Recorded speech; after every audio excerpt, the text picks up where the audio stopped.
Combustion Analysis, Efficiency and Tuning. Episode 42 of the Gas Service Animated Series.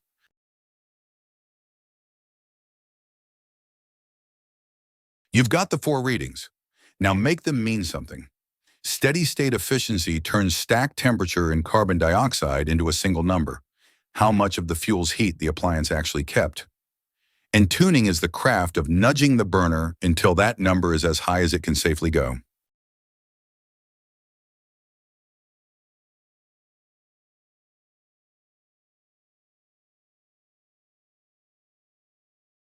Efficiency starts as its opposite, stack loss, the heat that left up the flue. The bigger the net stack temperature, the more heat escaped. The higher the carbon dioxide, the tighter the burn carrying it. A classic estimate multiplies the net stack temperature by a fuel constant and divides by the carbon dioxide.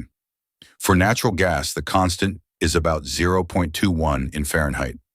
Efficiency is 100 minus that loss. It's an estimate. Your analyzer's own algorithm and any condensing credit will differ.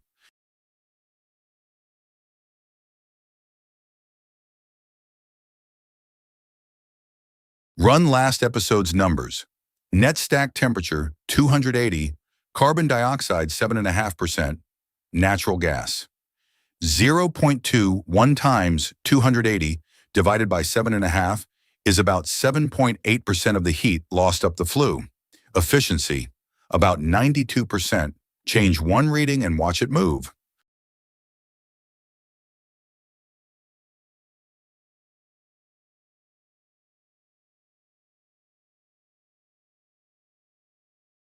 Here's the tension every tune lives in. Add excess air and carbon monoxide drops, but the extra air cools the fire and carries heat up the flue, so efficiency falls. Cut the air and efficiency climbs, until there isn't enough to finish the burn and carbon monoxide spikes. The sweet spot sits just to the safe side of that cliff, the lowest excess air that still keeps carbon monoxide low and steady.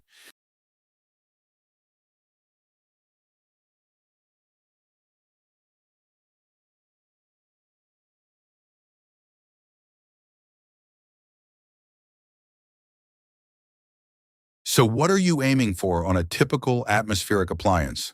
Oxygen somewhere around 4 to 9%, carbon dioxide in the 6.5 to 9.5 range on natural gas, carbon monoxide as low as it'll go, and always well under the 400 air-free limit, and a stack temperature hot enough to vent cleanly, but no hotter than it needs. Targets vary by appliance. The manufacturer's spec always wins over a rule of thumb.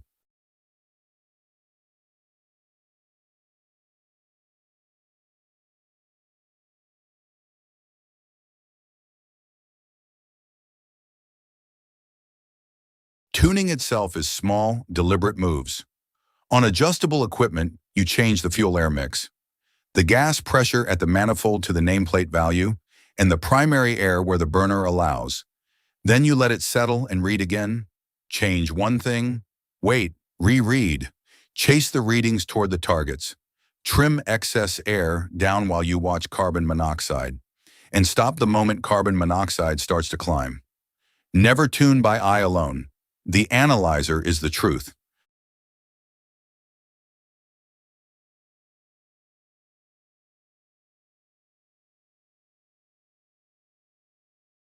One more twist, condensing appliances.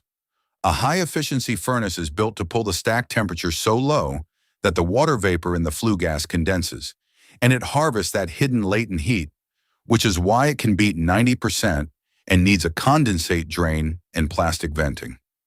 The simple stack loss estimate doesn't credit that latent heat, so on a condensing unit, trust the appliance's own rating and analyzer, not the back of the envelope number.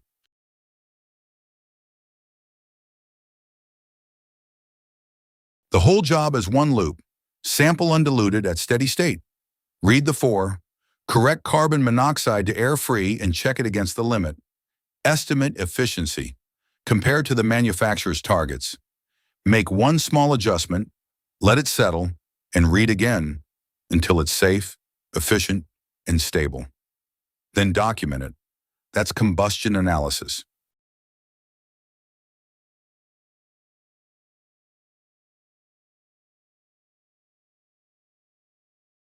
Efficiency and tuning.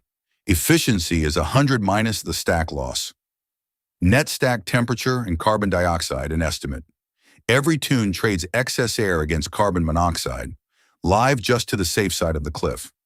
Aim at the manufacturer's targets, adjust in small steps, and let carbon monoxide set your limit. Analysis makes the appliance right.